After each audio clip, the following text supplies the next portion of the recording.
ride together, we die together. Bad boys for life. Get busy living or get busy dying. Gang first, last. Are you not entertained? Are you not entertained?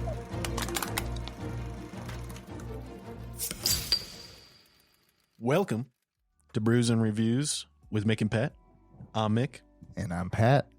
And each week we sit down with you degenerates to pretend we're certified cicerones and cinephiles. That is right. So grab a cold one and join us as we review Elossa's Hard Kombucha Ginger Lemon and give our thoughts on episode 6 of the HBO Max series, The Last of Us. If you've been with us before, you know what time it is. Release the Kraken! Ready? It might go every 3, 2, 1. Oh shit!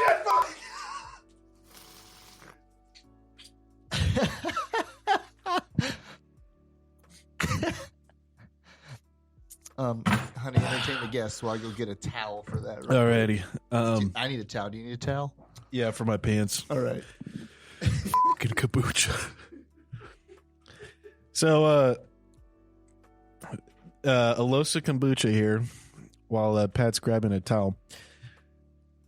It has a very clear sediment in the bottom of the bottle, and we figured, we got to swirl it around a little bit, but as is on brand for kombucha on this show, it geysered on both of us, gave us kombucha bukkake, and yeah, so now we got to clean up our laps and stuff, but it's kind of unsettling because personally, when I'm looking at kombucha in a bottle, definitely looks just like someone put a little bit of spunk in there, just like a good pump that just is drifting, sifting around, kind of settled at the bottom, and it's pretty gross looking.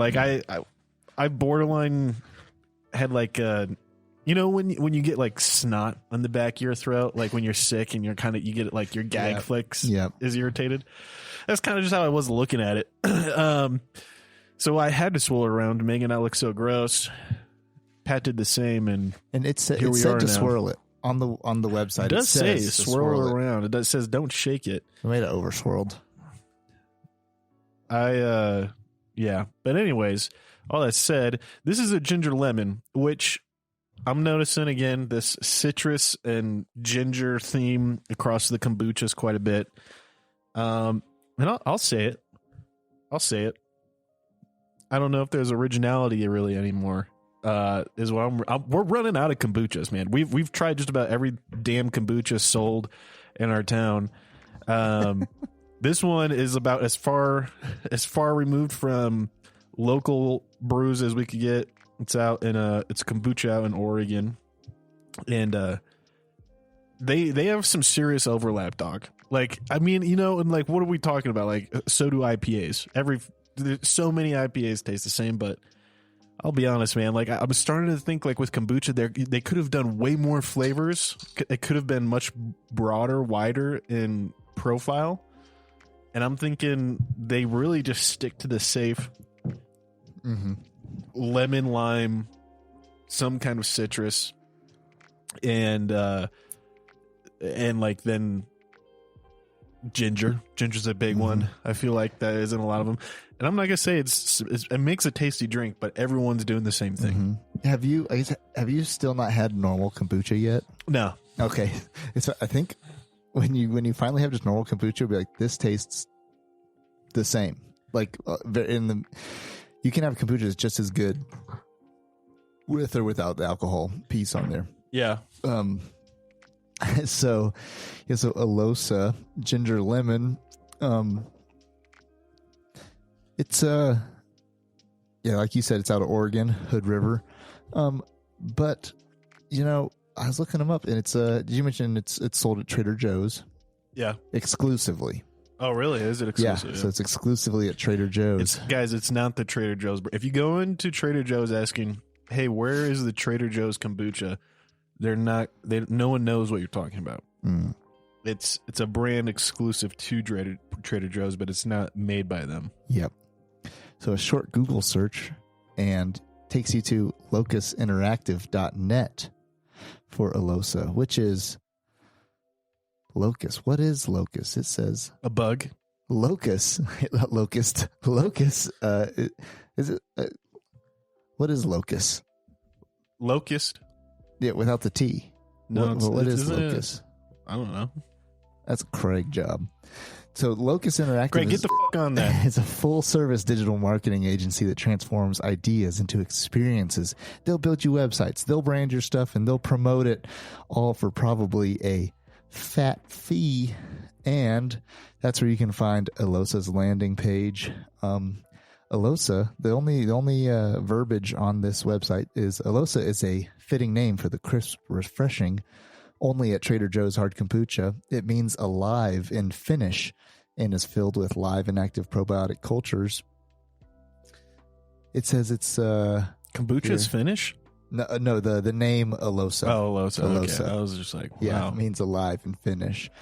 As a brand primarily targeted towards women, Elossa was looking to establish their personality values through their social media accounts with Instagram, Facebook, and leading the charge. Vibrant, imaginary, boasting femininity, florals, fashion, fitness, and friends set the mood for the Elossa brand. It kind of goes on a little bit from there, but that's all that's really on there about Elossa. So looking them up further, their address is the same as another spot called Kyla Hard Kombucha. So The address is exactly the same, you say, the Pat? address is exactly the same. No. Yes. You mean to tell me, just like here in Colorado, where 4 or 5 of these kombucha breweries are all bottled in the same location, oddly mixed and poured in the same location, the same thing is happening in Oregon? This is true. And a little bit further of a search on these places, and their authorized representative, which is the person who you use to file your business, is the same marketing company. So Locust for both of them? Locust is the third party. That's like your Shopify account, or your Buzzsprout account, where you go and they help you host it. Mm-hmm. But then this other group is a marketing company that helps you with all the legal stuff, back end stuff, helps you set it up. So same company helping out both of you. So they're probably related. And so we don't have a heartfelt story for you about how Instead, we have Elossa started. a story of the machine of capitalism Yes. that continues turning its wheels day in and day out. There is no individuality. This is true. But they want you to believe there is, Sorry. because you are embracing your femininity through florals, fashion, fitness, and friends. They're a faceless company. They're a shell. There's not even any, even on their website, there's no faces. It's all it's women in dresses, but it doesn't even show their faces. It's like Target stock photos. Yeah, just stock photos. Well, they're holding the drink, so it's close enough. But I think we need to give it the Swish test. Wait until spoken to, Craig. Oh, What has it? Locust. Yes, go ahead. Said it. All right. Sorry.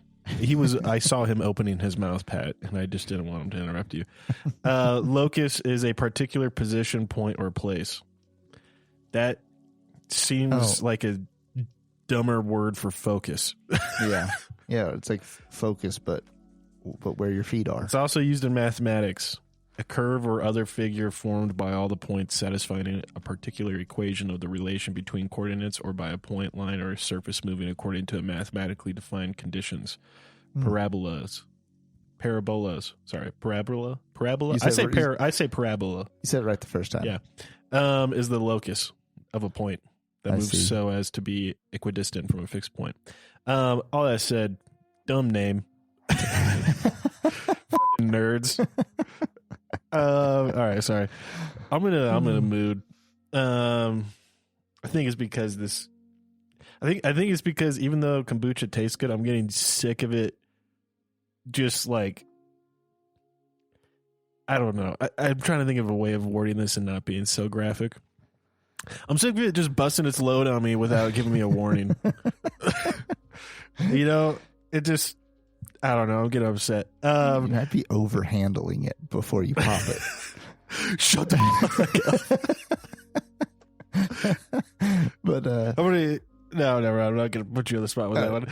we're gonna. Here's what we need. We need the swish test because I think we're in at this point now where we need to review this for its femininity and for its target. As in, would we offer it to our wives? Probably. It sounds like, because they really were driving it. They were really driving. That's the only paragraph about the whole company is that they're trying to sell it to women via social media. You are not the target audience. No, I'm not.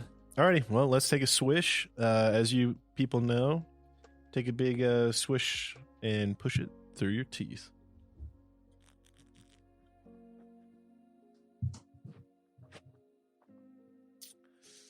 Yeah, that good night, man. That is a gingery flavor. That's almost more flavorful, more ginger, I think, than the actual first one we did, the Boochcraft ginger and lime. What is that? Oh, oh, f***ing hell! After where's that shit bottled? Who knows? Who knows where that stuff's bottled? But I agree. That's a strong ginger taste. It's like whenever I get sushi from the grocery store.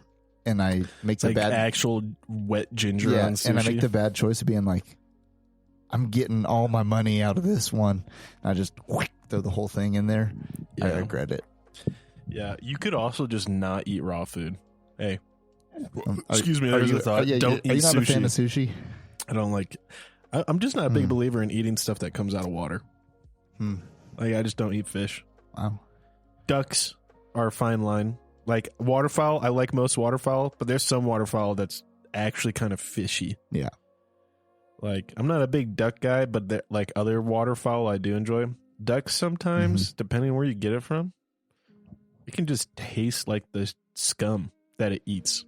Oh, definitely. You know what I mean? It can taste scummy and it's gross. It permeates. That's like you shouldn't eat fish that are in a pond. In ponds that.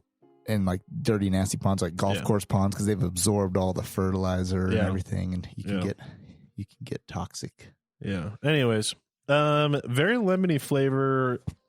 It's like the only way I don't know how you can be this lemony without it being sour. It's weird. Like I taste the lemon, it's not sour at all. It's just gingery. Yep. That's very gingery. Part of me feels like okay, like if I'm thinking, I'm gonna channel my inner white bitch here. I could see. Here's the only time I'm gonna be drinking this one.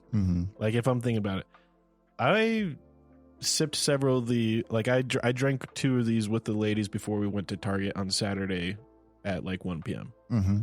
You know what I mean? Yeah. And then after we do our shopping spree, got home.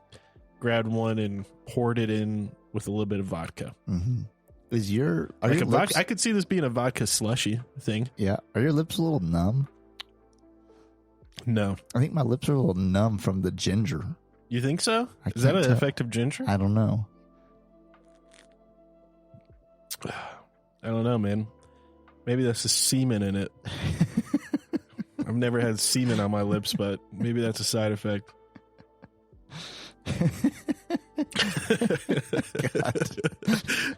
You guys want to go out and buy this?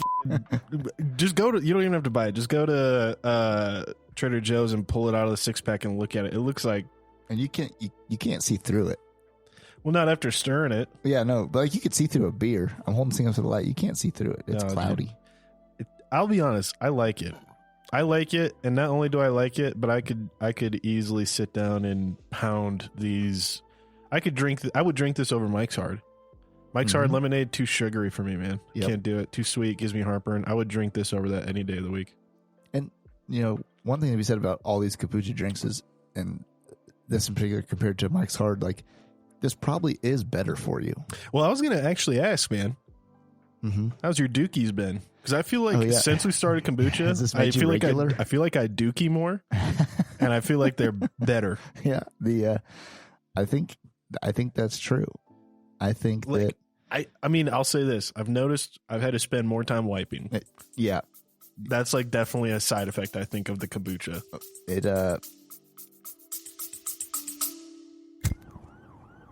Smoke break. Smoke break. Hey, Ken, it's Mick, and I've got something important to talk about.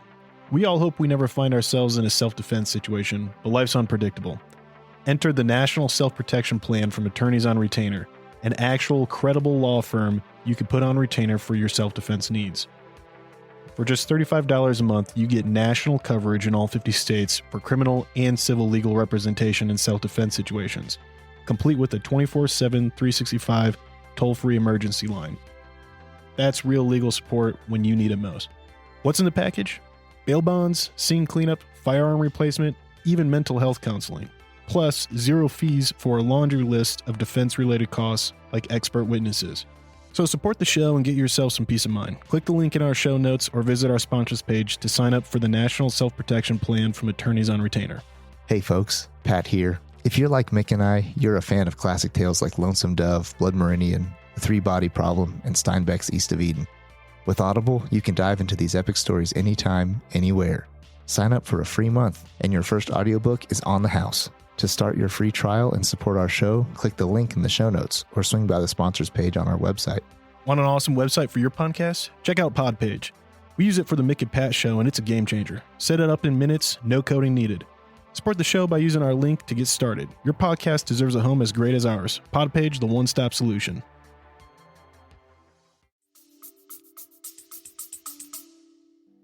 Yeah, I'll just confirm. Without going into more detail. But yes, it gets things going. Yeah, I honestly feel like the move, like the diet, if you really want to be, white girl chic, hard kombucha, Triscuits, and eggs. And I honestly think you could survive off of that. I think you can have the skinny. white girl figure. Yeah. And you'd have like a decent, like, you get your protein, you get your fiber from the crackers, Yep. and then you get your kombucha for the healthy stomach colon. Then you're good to go. Yeah. All right. Yeah.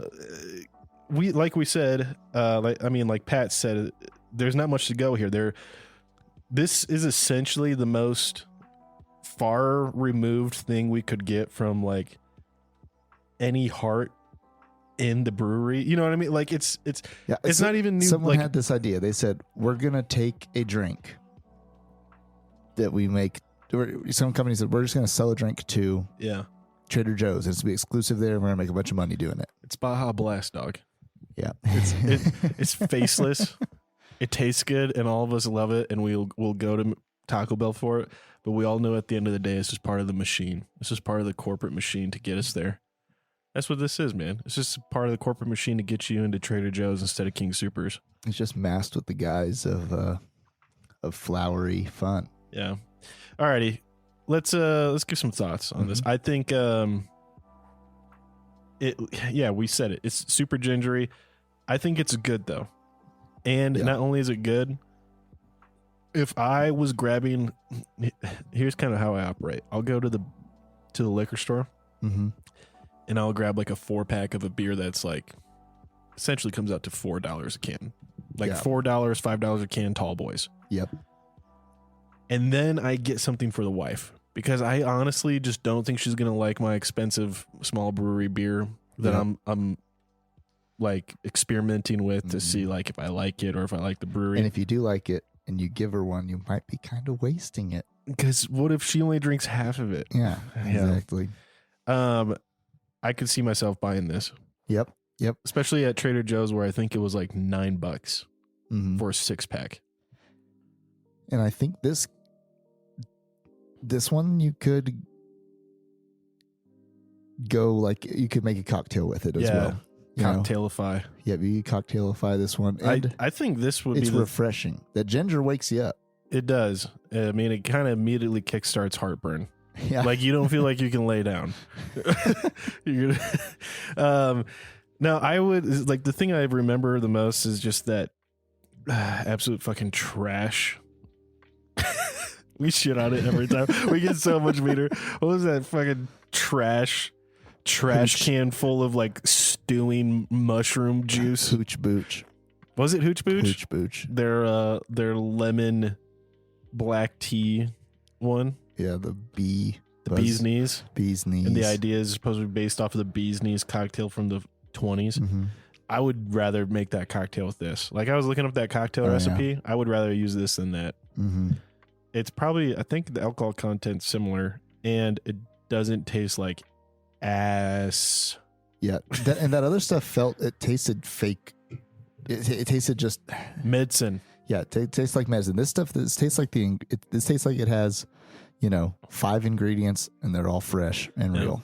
So I will say this too. I wonder if the taste is a side effect of someone who's just doing the marketing, claiming it's their beverage, their brewery, whatever, and they don't even know what the recipe is. Like they just do the marketing and the branding. No, not on this one. On Hooch Booch. Yes, on Hooch Booch, I'd say yes. I don't think. Hey, sister, I know we shit on you a lot. Yeah. But if you ever want to come on and just shit on us, defend yourself with all your knowledge. You don't even have to defend brewing. yourself. I'll just sit here and just be friends. Yeah, that's true. But if you want to come on and just like own up to the fact that you don't drink your own stuff, that's fine. A dealer never does their own product, right? Yep.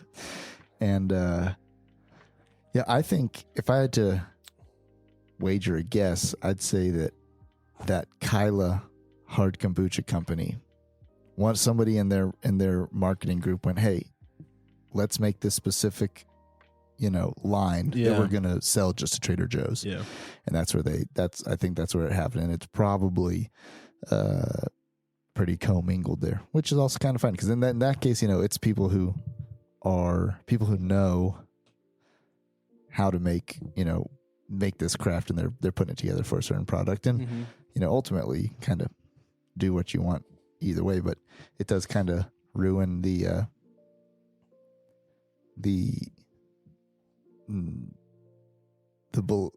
guise of like, the home brewers. Yeah, it doesn't seem as authentic. Dream. Yep. Well, what are you gonna give it, Pat? What's your thoughts on it? I'm gonna give it 1 thumb. 1 thumb. 1 thumb up. 1 thumb up. 1 thumb up. Okay, you'd care to elaborate? Well, I think I've started to, as we've gotten through so many hard kombuchas, I'm like rating them against hard kombuchas and not like other beers maybe anymore. Okay. I think that this one's better than a lot of the other ones we've had. And like, I'd say this, as far as hard kombuchas go, this one's like a 1 or 2 thumb up. But as far as just, brews go, I'm giving it a 1 thumb. It's worth trying. See if you like it. I'm also going to give it a 1 thumbs up. Yeah. And I'm going to say, it does taste good. Mm-hmm. Like, bottom line, it does taste good. And I wouldn't hesitate if someone's like, hey, man, I kind of want to try hard kombucha. Mm-hmm. What do you think? I'd be like, hey, man, the Trader Joe's one's a good one to start it. It's cheap. And, man, actually, I almost want to give it no thumb up. I'm fluctuating. For all brews, it's hard. It's kind of in between a 0 and a 1. It's honestly, you know what it is for me, man? Huh? Just the way that it looks like there's cum in it, dog. Just when it's sitting there. So if it was, it's so wispy. Yes, it's so wispy. This is the first one we've done in a bottle. In a bottle, yeah. So like all the other ones, if they were like that, you don't even know. It's been masked. Yeah, true. I'm gonna give it a thumb up. And I think that's fair. I think it's a little bit of a reach, but I think it's fair. I kind of also don't want to give it a thumb up because it's made by the man. I want to attack against Big Brewery against it. big beverage. But all I said, it does taste good, and they got a recipe that they know is good, and they know themselves they're not making anything new with it, right? Like they know they're playing to the market. They know exactly what their market likes to drink, and good on them because they made something that tastes good. So with that, here at the Mick Pat Show on Brews and Reviews, we're gonna give it a 2 thumbs up out of a possible 4. And if you're on Untapped, you can see all of our reviews on Untapped as we are making sure to upload those with a nice little quote summary of our thoughts. And we're rating it still with the thumbs up scale. Now, I'm going to do some math here before we just go into the next segment because I want people to understand how we're rating this, right? Right. We rate on a scale of either 4 thumbs down all the way up to 4 thumbs up. Yeah. And why is that, Pat? We're basically doing 1 through 10 minus 1. There's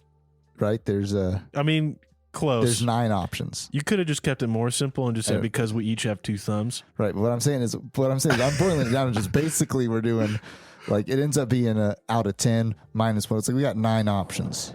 We got 9 options on the scale. Pat, all right. Good hell.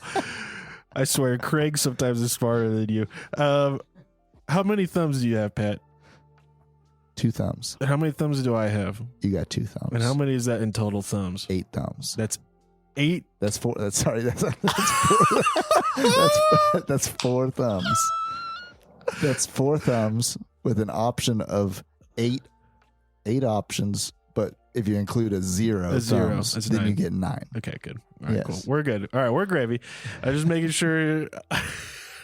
Just making sure we're there. So on Untapped is a 5-star. It's a 5-star, but it breaks down in 0.25 increments. All right. Now, what is 5 divided by 8, Pat? I don't know. It's 0.625. All right. And fortunately, 0.625 is actually on par with, like, if we start as a 2.5, if 2.5 is our no thumbs up, no thumbs down, just no thumbs at all. Yep. 2 thumbs up is a 3.75. I see. 2 thumbs down is a 1.25. The metric works really well. Yeah. To like 4 thumbs up is a 5 out of 5. Yeah. And then we can also look like we're hyper specific compared to people like, oh, that's a 3-star. That's a 2-star. Yeah. No, it works. We're 1.25 on this one. Yeah. Like Anyways, Brain Explained, go on to Untap, Mick and Pat. It's actually, I think, spelled out there because they wouldn't let me use the ampersand sign. So Mick and Pat Show on Untapped. Promise to have funny reviews. Unlike most people just like don't even say anything. They just give it a rating. No comments. That's weak. Yeah. Anywho, let's move into the review. Episode 6 of the HBO Max series, The Last of Us. Now, Pat, I'm curious to what your thoughts are more than because there was so much hype when I saw the preview of this episode for someone who played the video games that there was a lot that I wanted in it, a lot that I wanted to be faithful, and I think that like definitely gets in the way sometimes of not having expectations or having expectations for the show. So I'm just wondering, like, I would love to hear your thoughts first of like kind of set design, you know, a lot of big set pieces, a lot of stuff that we're really familiar with in this episode, very near in our geographical stomping grounds. And I'm just curious, you know, how do you feel like they executed? Yeah, I think so. Yeah, we may move into some spoilers here, but we've got from, as someone who hasn't played the video game, but someone who does enjoy movies and film, I think that it was the sets and everything were well done, and the cinematic value was there. I like anytime there's horses, riding through the snow with guys with cowboy hats I on, know, dude, yeah. I get excited. I get a little excitement. little excitement going on. Yeah. And the way that they kick off this episode, where it just goes, basically kicks off close to where the last one ended, with Henry killing himself. Yeah. Then it just goes 3 months later.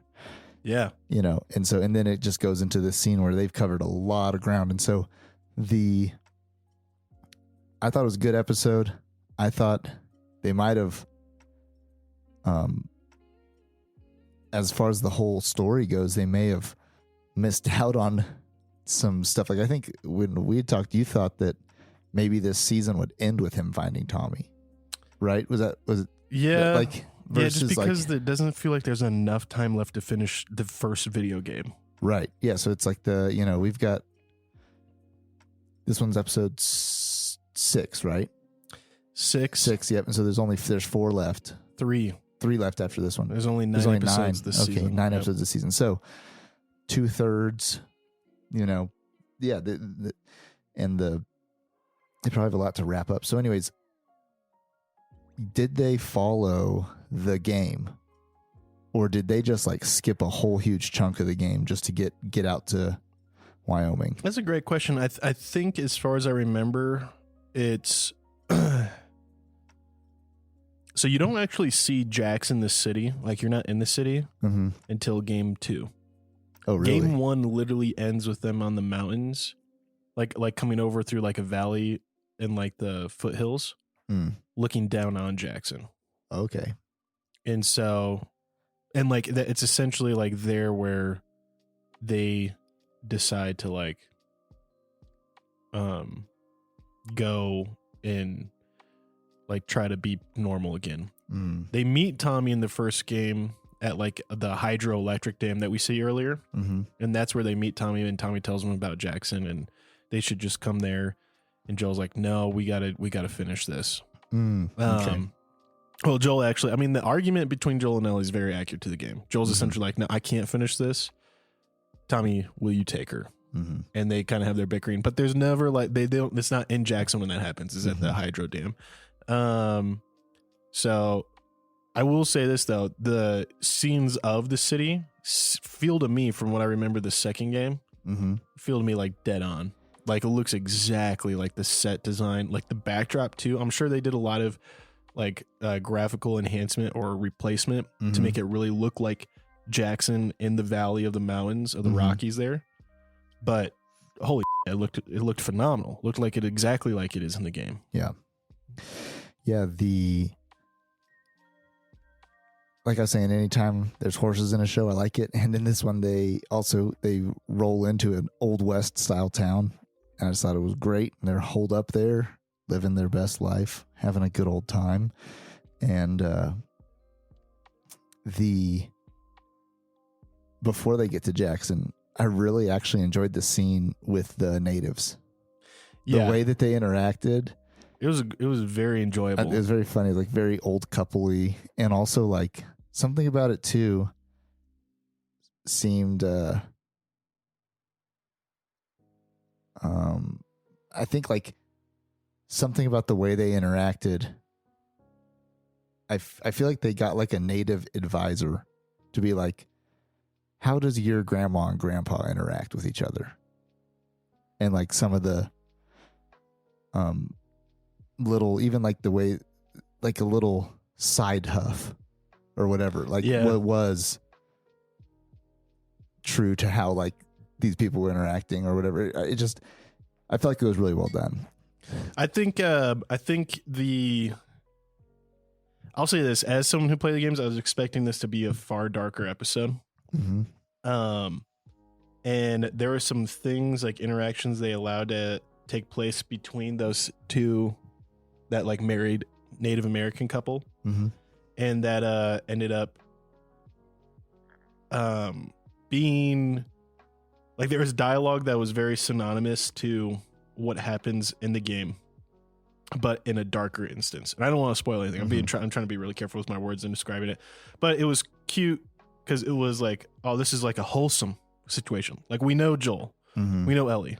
Mhm. They're not going to murder these people for fun Right. and then eat all their food and leave, right? They're not going to burn down the cabin. Like we see an interaction between oddly enough, between people who are honestly probably just as reclusive and self-sustaining as Frank and Bill, Right. but not nearly as hostile, right? Right. Especially once they realize like Joel and Ellie are kind of father-daughter just trying to make our way Mm-hmm. out west. I really enjoyed it. I thought like the dynamic was good, and it was funny because I was like, wow, that's odd. Especially when Joel's like, you better point to the same spot your wife did Oh yeah. on the map. Because in the video games, Joel delivers that line, and it is not in a point of like gentleness. Like it's like he's been torturing someone. Mm-hmm. And it was cute. I don't know. I liked it a lot. And I the only thing that I'm bummed about is that we didn't get more time with him. Like I can't remember that actor's name, the Native American guy. Excuse me. He's covered some roles. He has. He's been around. And not only has he been around, but Graham Greene is his name. And it was odd because he co-starred in Wind River, and Wind River Reservation is kind of used as a geographical reference for where they're at near Jackson, which I thought was cool. But yeah, I thought it was a great little intro. I'm just kind of sad. I thought they would have had more time with them. It would have been cool to see that Native American couple more. Mm-hmm. And I do feel like Jackson reveal is a little too early, maybe. Like we didn't get enough time to get excited about it and what it might look like, what it might be like there, hearing about it. Because it was cool in the first game when you like Tommy tells you about it at the dam. Oh yeah. And you're just like, why are you here? And you're like, because we're using it. This is powering our little town. Yeah. You're like, what? Mm. Like a little town with no Fedra? So that and like you get excited about it and like you dream kind of like about, could Joel and Ellie have a happy ending where Joel is a sheep farmer, Ellie is his surrogate daughter, and Joel eventually gets to see, his surrogate daughter grow up happy, married, and have kids. You know what I mean? Mm-hmm. So all that said, I am curious about how you feel the final little third here, and I think like there we can kind of go back through and cover like different referenced areas and bits and conversations, because it was a very conversing episode. Mm-hmm. But I'm really curious to feel how you thought about how they portrayed the university we went to. Yeah. University of Eastern Colorado. Yep.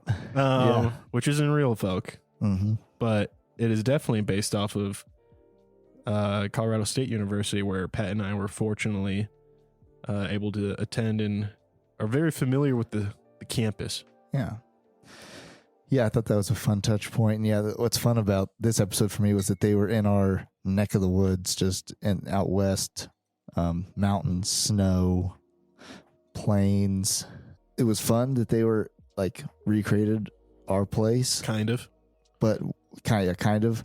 But now, granted, it was very like it didn't look anything like where we are, which is fine because it was just generally speaking. Yeah. But I just would like to think that we would be holding out a little more. I mean, like, you really you think the CSU campus would have had more CSU campus? Let's be real here, dog. Mm-hmm. Most of the people on that campus are not able to no, they're not. make it a week. No, they're not. You know what I mean? But there are other individuals. You mean locals around who in live that town? close in proximity to this place that could be quite the powerhouse. Yeah. You could turn into a good little commune. Yeah, But I had that conversation all the time in college with roommates and people in the dorm. I mean, I remember we had like a dozen people at one point sitting around talking about how we would lock that place down in the zombie apocalypse. Like, where would we barricade first? Mm-hmm. What would we do when the power goes out and all the electric locks just perma-lock? Mm-hmm. And there's no way to like relock your doors after you bust them open. Yeah. A lot of conversations like that. It was Braden Hall is where I was a freshman at, and it was right next to the clinic on campus at the time before they closed it down for the hospital. And that clinic was tight because it was just like a walk across the parking lot and you get all the medicine you need. Yep. And then it was also attached to a dining hall, and you could get all the canned food you want. We were in prime location. Oh yeah. But anyways, good. I mean, it is to your point. I feel like there's a lot of people in that vicinity that would be they wouldn't better make prepared. It. Yeah. I mean, there's a lot of people who wouldn't make it. But, Majority. But it would get commandeered. Yeah. And for sure. I feel like it would have been, turned back into to its namesake. Like it'd be The Aggies? that'd be a real freaking fort. Oh yeah. Yeah, it's like actual Fort Collins. Yeah, it's a fort now again. So, but the also there's a buttload of firearms on campus. I mean, are you just talking about like the police station? Mm-hmm. Yeah. Because that's where you got to keep your guns. Yep. So anyways, little plus there, I also, here's what I wonder. I do wonder about if kids don't come pick up their stuff, what happens to it? Does it just sit there forever? Do they give you a call? Does stuff get they give you a call and then like surely they just give you a call. Surely, but surely it goes like something happens to it. Or surely they're also like, it's kind of been sitting here for a while. It's kind of a nice shotgun. We have to go destroy it. Yeah, exactly, dude. Yeah. No, I the only thing I didn't like in the portrayal is just how far east it made it look. Like it made it look like it was out in like nearly Nebraska. Yeah. You know what I mean? Yeah. Like it was rough grass, like flat grass, can't see the mountains Or anymore. like if they want it to be UNC, make it after UNC. Well, I think like the weird thing too was like, yes, from Jackson, Wyoming, that is east. Yeah. That is almost 250 miles due east, and then another 250 miles south. Because the mountains go east. Yeah, as they the come range south. range slides to the east. But the thing is I was just like, it's just as much next to the mountains as Jackson is. Like if you've been to Jackson and you've been to Fort Collins, they're both up against the mountains. And so I kind of just wish they would have had a little bit more. Now let's give credit where credit's due. Oh yeah, that was straight up a photoshopped like welcome to Colorado State University sign. Oh yeah, instead of University of Eastern Colorado, the Longhorns. It was actually it didn't say Ram, but it was Rams. It was a Ram logo. Rams, it was a Ram. It was called like the Bighorn sheep. The or Bighorns. The Bighorns.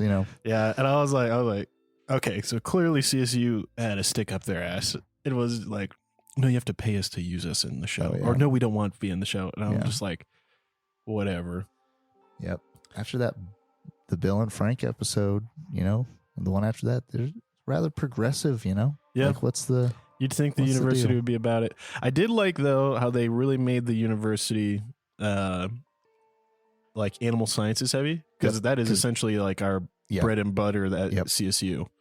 Animal sciences is, I feel like, the biggest, most. And it made me wonder, do we have baboons on campus? Not on campus, but there is monkeys in several CSU labs off campus. Oh, yeah. I used to actually work security for the CDC, which is right across from the CSU's lab building. And sometimes late at night, you could hear the monkeys. Oh, my God. Yeah, no, I'm kidding. I'm not kidding, bro. You'd be outside and doing patrol walk, and it'd be like 3 a.m. on a night shift. You could hear just like in the distance, just bro, you just like perk up. Yeah, you're like, what the fuck? Yeah. I just hear a monkey in Colorado. The scene in this one where like they heard something moving and they went up there and it was a monkey. Yeah, dude, I jumped. Really? I was watching it on my phone. I knew it was a monkey. I had it real close to my face. Oh yeah. I chucked my phone a little. I had to get it back in. Got to get it back together. What? Okay. What do you think of like the whole little fight out in Joel getting injured? What are your thoughts on that? You think he's gonna make it? It's a pretty bad injury. He's gut shot bad, like stabbed with a baseball bat in the gut. Yeah, yeah. I think because of movie magic, he's gonna make it. Yeah, but if that happened to you, you'd be effed. Especially in that situation. You'd be in a bad situation with modern medicine. And let's just be real. At what point do these two deserve to die? Like Joel and Ellie? I know it's like super realistic to have this guy who's like not a superhero, but I just want him to be on his game a little more. Like, get your pistol out when you're running to the horse or whatever, like, and shoot the guy who has the baseball bat, son. Yeah. Yeah, no, I feel you. I think the thing that I struggle with is that in the video game, you are near immortal. Well, I mean, I don't know, not near immortal. You die a lot, but like, you're as good as the player is, right? For the most part. And that's always not going to translate well. Like, It's like some things would translate well, like a Halo show should be really good because according to what you're told about Master Chief, you know, in the Halo games, the player's never as good as Master Chief's supposed to be. Like, that's just not like that's like the kind of the lore and the way they describe you around it. So in the TV show, everyone's expecting him to be as good as you are when you play the game or way better. Right. In The Last of Us, that's hard to do because it's supposed to be a gritty realism show. In a gritty realism game, but in the game, I know you kill thousands of people by the time you reach Jackson, Wyoming. You know. I think. I do think the thing that like I'm bummed about is like the time skip there of the 3 months robs us of seeing like grittier, violent Joel and Ellie. Like, I just don't think a lot of people think Joel is as nasty as a guy as like you realize he is in the video games. Like, I don't think it would have been that bad of a time for a little montage. Little survival montage To like Johnny Cash, like yeah, when the man comes around and like just like just a little, there's like stomping on heads and like bashing like, people against cars. Yeah, and like having to kill a robber, like having to kill a bandit, and then also like lots of cordyceps getting jacked. Yeah, you know, and like that sort of thing. So, and they could have like paid more tribute to the video game at that point, I think, because I mean, I'm assuming the video game doesn't just skip from Henry to being in a day from Jackson. Yeah, I honestly can't remember. You know, and maybe it does, but I feel like they may be starting to stray a little from like this, like from the. It's hard to say. Not that they're gonna have to stray from the plot to a little bit, like and fill in little things, and the ultimate overarching plot will still probably remain, but then. I wonder if they're straying from the spirit of the game or not, and we'll see it as the next like 3 episodes play out. Here's the thing, there's some things that haven't happened yet that I know are in the game towards like the last stretch of the game. If they bitch out on that, they've totally like they will lose a lot of the fans. Yeah, just because like there's just some things that you're just like, really, that's what people remember from the game. Like, sure, people remember Joel and Ellie's first really big argument, and they remember Henry and Sam, and they remember Bill. But dude, there's like things that happen in the last act that everyone's just like, yeah, but that was fucking dark. And it's just one of those things where I'm like, I kind of wonder if they're trying to like avoid doing some of the darker stuff, the darker violent. Like, I wonder if they're kind of avoiding the super violent, kinetic, like close quarters Joel and Ellie only fighting like maybe 2 or 3 guys at a time. But it's so violent and it's so fast in the game that in the show it would come off as like just absolutely savage, like brutality. And I don't think most viewers would be able to like see it and still think of Joel or even Ellie as like deserving of redemption or deserving it, because like it like in the video game it gets to points where like you're playing the game and you're fine because like, hey, I gotta kill these guys because the game says they're here and I can't just run around them, and I gotta finish the game. I gotta get Ellie to wherever she gotta go. And in this show though, they're like, you're not playing a game, so what really drives you to watch the show? Your relation to the characters. Do I like the character? Can I root for the character? And I genuinely believe when you take people away from doing the actions themselves and they just have to watch the actions, watching the actions can make it harder to root for the character. So I kind of think, I'm wondering if the show's like avoiding such violent, kinetic, grisly fighting and close quarter stuff that you do in the video game to try to make us feel a little bit softer about him. I mean, like, you know, in this episode, Joel and Tommy have their conversation Mm-hmm. where they're like, we did those things. We killed people, innocent people, you know? But like, as the viewer, it's kind of water off the duck's back because I'm like, yeah, okay. Like, who hasn't? Right. You know, Like and in this world, it's in the past. and I didn't see it. Right. Like, if we saw Joel kill someone innocent, Mm-hmm. maybe even if it was to save Ellie, Mm-hmm. or not even to save Ellie, but just to keep them from running to tell more people or something, just like the I can't risk it thing. Mm-hmm. I think that'd be good. I think the audience would they would struggle more. And I think Mhm. there'd be more attention because as of right now, it's not hard at all to root for Joel. It's not Yep. hard to root for Ellie. Yep. We want them to succeed so bad because we think they're good people inherently trying to do a good thing. Mm-hmm. Anyways, that's kind of my little rant there. And that's really the only thing I felt like has been missing for the last couple episodes is like, we haven't gotten to see Joel be mean enough. Mm-hmm. And I really thought we were going to get that with the 2-part episodes or the 2-part story Yep. in Kansas City. I thought we'd see Joel like fucking just like smash someone's head in. Yep. And anyways, Just wouldn't do it. what are your thoughts kind of on the it's so much conversation, so much dialogue. Uh-huh. It does a pretty good job of rather than being like what's that called? The term for when they over explain the plot so that way the audience understands. Mm-hmm. Mansplaining. No, but yeah, it's like essentially when shows like they explain everything to you rather than just showing you, Right. you know. And I feel like this I show, think it was starting to do that on this one. I actually felt like it avoided it. I felt like yeah. I felt like it revealed things and the conversations felt natural. Yep. Yeah, I think that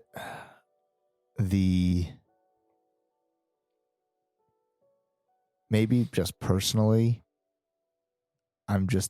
every time I turn it on, I think I'm turning on an action show, but it's a drama, you know, so it's like, It's a love story. yeah, there's just always like a lack of stuff getting wrecked. But at the same time, they do carry some suspense with that too, because there could be something kind of dangerous all the time. And action does happen, and it doesn't wear you out with action throughout it. But I don't know if how much this, like, they did move the plot along here, but I feel like this was just a plot mover more than like a piece of art. This episode was a plot mover? Yeah, more than like, you know, like certain episodes, you know, you're really like putting the audience through an experience. Now, is that not what you want? You don't want the plot to move forward? No, I do want it to move forward, but this one was like, even like there's the Bill and Frank episode, Which almost no plot. Moves forward. Yeah. But Great show. But watching that as a consumer was really what you want, It was entertaining. right? And it had its own little subplots in there and did have story elements. But then, like this, I feel like this one, the pendulum kind of swung all the way to the other side, like with just like so much dialogue and things, and not quite as much like artful storytelling. Gotcha. You know, it was just like dialoguing it out. I get you. Yeah. I can understand that. I think I disagree, but I can understand that because I felt like the whole Kevin Sarah thing I thought was a good example of show rather than tell. Mm-hmm. Where like it would make sense that Tommy, you know, has a memorial for Sarah, Mm-hmm. and that Maria would have a memorial for her son, Mm-hmm. and that they'd be there in the home they share together. Yeah. And rather than like Joel having to explain context to Ellie of why he's grumpy and be like, I'm grumpy because my daughter's dead. Right. And you're not her. You know what? Mm-hmm. You mind? Like, rather than that having to have happen at some point in the show, Mm-hmm. I forgot that Ellie didn't know. She didn't know. And then have a like daughter. that reveal for her, I thought was really well Mhm. done. That was a good scene. You know, and it didn't feel like hand fed. Like Mhm. it didn't feel like the show was like, hey guys, Don't you remember? Ellie doesn't know. And now we're going to explain it to her. So that way you guys didn't forget. They did play the awkwardness well, like finding out you were adopted.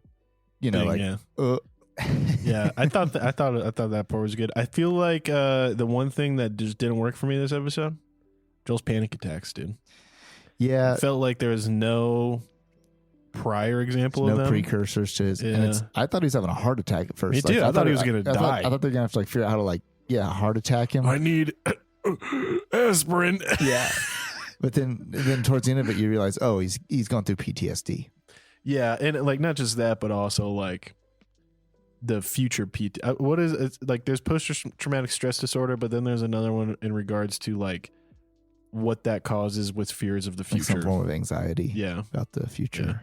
Yeah. I can't remember, but like it's like another form of anxiety described as like usually being onset from trauma. But all that said, I thought it was pretty good. Liked the episode a lot. I thought the set pieces were really well done. I was flabbergasted at how great Jackson was. They filmed it in some town in Canada, and everyone in the town was like, "Oh yeah, like you can film. Like we're okay." And they like paid him a little bit of money each day for the like while they filmed, but like everyone was pretty chill. They just use a bunch of Canadians for their extras, probably too. Because some of those people, they looked like real mountain people to me. Real mountain folk. Yep, I liked it. I liked that scene where they're walking in there and they open up that giant wooden fort. Because that's what I thought. Fort Collins kind of would have build the wooden fort up. Yeah. Now, I mean, you got to keep in mind too. They said in the show it's only 300 people. Yep. Fort Collins is a little bit bigger than that. Oh yeah, they were able, and that's their little secret is they were able to keep it tiny. Yeah, keep it off the books. Yeah. Alrighty, Goose and trivia. I'm gonna ram through these so then that way we could give our concluding thoughts. But Goose, in case you didn't know, when they were crossing the river and the camera was panning out, the crew was over to the bottom left. There's tents and a couple crew people standing around. Really? Yeah. They didn't even get it painted out. No, I mean that's just classic HBO to forget though. And they like just like the Starbucks cup in Game of Thrones. Maybe they were just paying little respects to the Starbucks cup. I really thought you were going to notice this one. Marlin, who was the Native American grandpa, claims to have lived in the cabin for more than 50 years, which would be this thing said before Joel was born. I don't think they understand that Joel would be 53 in the show or something like that. But anyways, however, the cabin's clearly not winterized, as you can see visible gaps in the door when it closes it. And I remember when he said that, I was like, bro, you ain't lived there for 50 years. That would have been 50 cold years in Wyoming. You'd at least done the old rice and the sock trick. Yeah, or something. Just fucking sand on the ground at least, just to fill the bottom like gap in the door. Yep. Which at the same time, same note, when Joel and Ellie sleep outside with no sleeping bag, I'm like, bullshit, dude. I've been to the Tetons in August, and I froze my off. And, you know what I mean? Like, you don't understand how cold it is in Wyoming at night. Oh yeah, and also when she went to bed, she walked away from the fire. I'd be snuggling up to that thing, bro. Yeah, you would be in the fire. That's how. Have you been to the Teats ever? Yes. Dude, it's fucking cold there, dude. I've done some winter camping, and I've woken up with, holes in my sleeping bag because I was right up on that fire. Yeah. I mean, I've done winter camping, but I'll be honest, I've just never been as cold as I've been in like northern Wyoming. Yeah, like northern Wyoming in the mountains. I've never camped in the winter there. It just gets so windy. It gets windy, and also, I mean, it really only is like several hundred miles north of where I usually camp. But it feels like you're in a whole different place, dude. It's just so cold. It's cold at night. Anyways, those are some of the Goose trivia. During Joel and Ellie's stay, the community center is showing a movie. The movie is The Goodbye Girl. The director, Craig Mazin, specifically picked this one because the movie's about a guy who meets a woman who has a daughter or a son, a kid. And it's supposed to be like a love story between the mom and man, but really it's a love story between the kid and the man, as like the kid accepts him to be a surrogate dad. And That's kind of like the reason they picked that movie to be the one showing in town, because this is essentially a story we're getting with the show, right? Most businesses sign agreements regarding the show's filming and impact of local business, with production paying roughly 1,000 to 1,500 Canadian dollars per day to the businesses, which I don't know. I guess maybe it would have been an impact. It seemed like a pretty small Canadian town.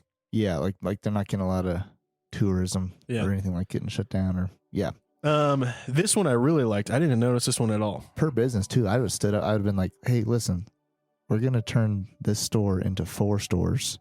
Yeah, but people didn't. It wasn't like they were doing that. It was like, "Hey, we're gonna your parking lot that you use. We're gonna put goats there." And the town was like, "Well, goats come there on Friday for the farmers market." Well, yeah. You know what I mean? All I'm saying is I might have been scheming. I might have been standing up some LLCs. That's because you're shady as dog. Hey, it would be above board. It would be unethical, but it would be above board. You are like for the caliber of man that you are. I'm always surprised at how cheap you are. like honestly, I'm trying to think of like did you ever watch Malcolm in the Middle? Yeah, bro, dude, you were on your way to being hell with how really? Scheming and like cheap minded. It was great, dude. Yeah. Penny saved, penny earned. Know, right? Penny saved, penny earned, man. Yeah. But dude, I just blows me away at how conniving you are sometimes. Just a little bit of a little criminal mind in there. I don't act on any of this stuff. I just think about it. Yeah. Just wonder. Okay, so this was my favorite one. So, do you remember Bill and Frank's codes for like trying to reach out to Joel and like the Tess? 80s music and whatever else? And what did 80s music mean? Trouble. I don't remember the other ones, but yeah. 80s music was bad. The song that plays at the end of episode 1 is Depeche Mode's "Never Let Me Down Again," classic 80s. And what plays at the end of this one after Joel's shot? A piano cover sang by Jessica Mason, Craig Mason's daughter. And she sings a cover of "Never Let Me Down Again." That's supposed to be like really haunting. I think it's in like the key of E flat or whatever that nasty, scary key is. What is it? A flat and E sharp or? It's the spooky key, bro. Yeah. Everyone knows it's the spooky key. D minor can be a spooky key. That's true. But anyways, I thought that was cool that they like use that as callback.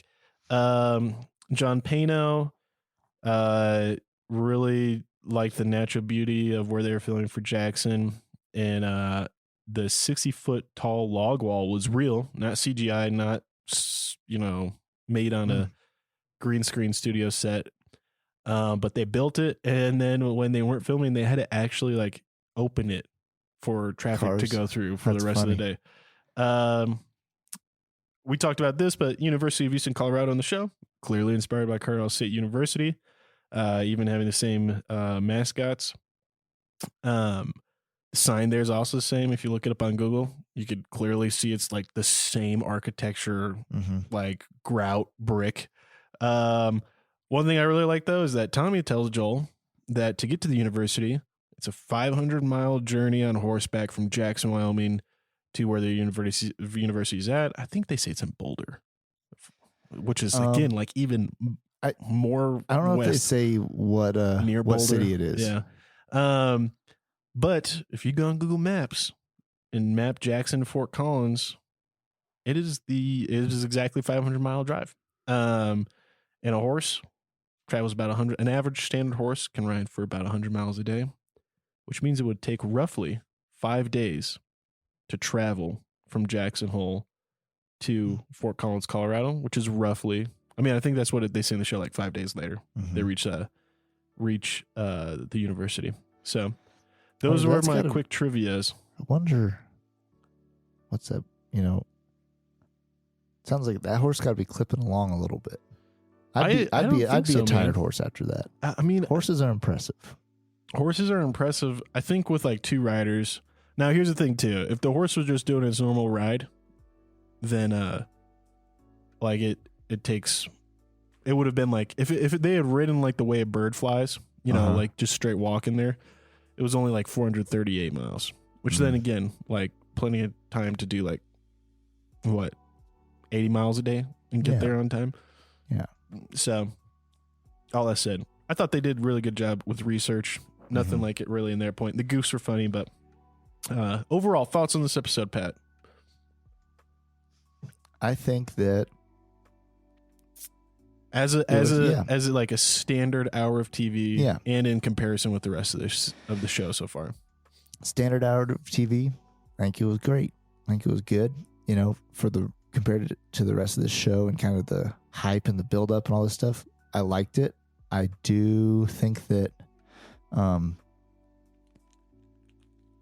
wanted a little more Tommy. Yeah, I would a little more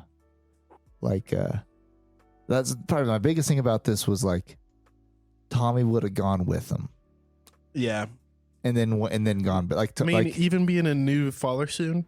Yeah, he would have ridden down there with him, and all the problems would have gone away. Tommy would have had Overwatch, would have smoked the baseball bat guys.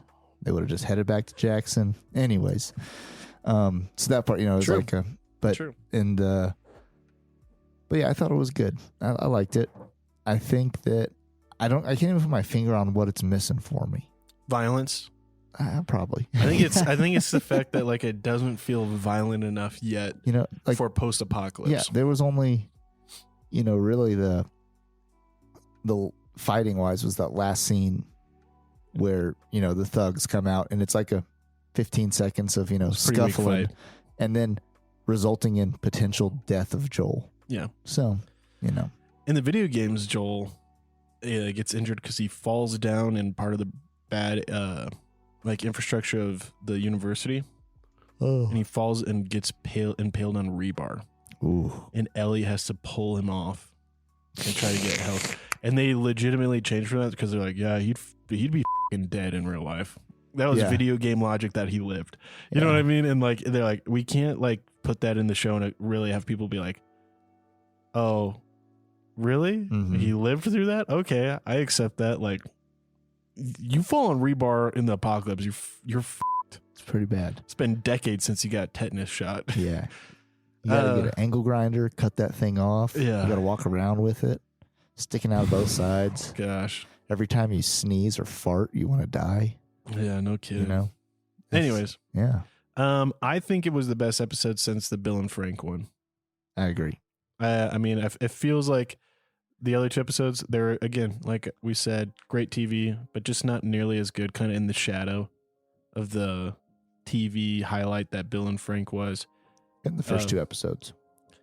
First two episodes were good, too. They came out strong. Yeah, they came out swinging hard. This is part of the reason why I don't like the idea of, like, all these different directors for such a short, compact season. Like, a bunch of different directors for something like CIS, I think, makes sense. Or CSI. Right. It's like there's a gazillion episodes each season. There doesn't need to be any, you know. And just follow the formula. Yeah. You know, and like with this, I'm like, dude, I feel like it's just not the right call to have so many different directors because I feel like you get so many different inconsistencies. Yep. But all I said, still great TV, above average TV. I'm going to give it a thumb up. I'm going one thumb up as well. There you go. There you have it, folks. Well, thanks for joining us. Oh, shit, dude, we hit the bed. You know what the name of this episode is? I was gonna bring it up. The name. I was actually gonna bring it up at the end, and I'm glad you brought it up now. Oh, good. Whew. Because for those of you out there, you know we call you Ken, and that's the name of this episode. That's the name of this episode. There, Ken. So yeah. Hey, Pat. Mm-hmm. Weekend. I think so. Would you say my name the way Joel says it when you see me in Jackson? Would you be like, Mick? Yeah, I probably would. Yeah, dude. Dude, that was okay. It's been so long. That was a good re-embrace. Before we close out, I actually hated it.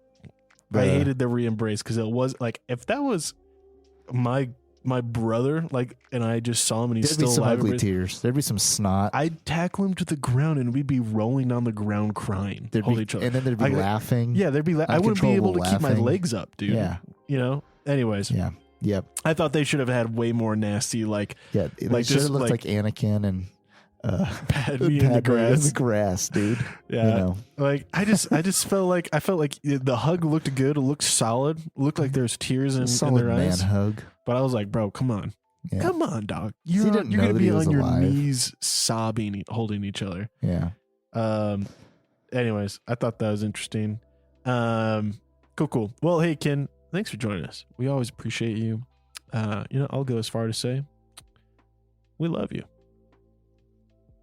Pat's not gonna say it. I just wasn't ready for that. Pat, you that won't commitment. say it, bro. You no balls. You won't say it. I'll tell you what we love. We'd love it if you'd leave us a review. There we go. You know, wherever you're listening to this, leave us a review. We'd appreciate it. And We're starting to get some of them on Spotify. Starting to rack up the reviews on Oh, yeah. Spotify. really, I don't know. I got a notification about it. I like it. I like it. I think that's great. But to our kin out there, till next time.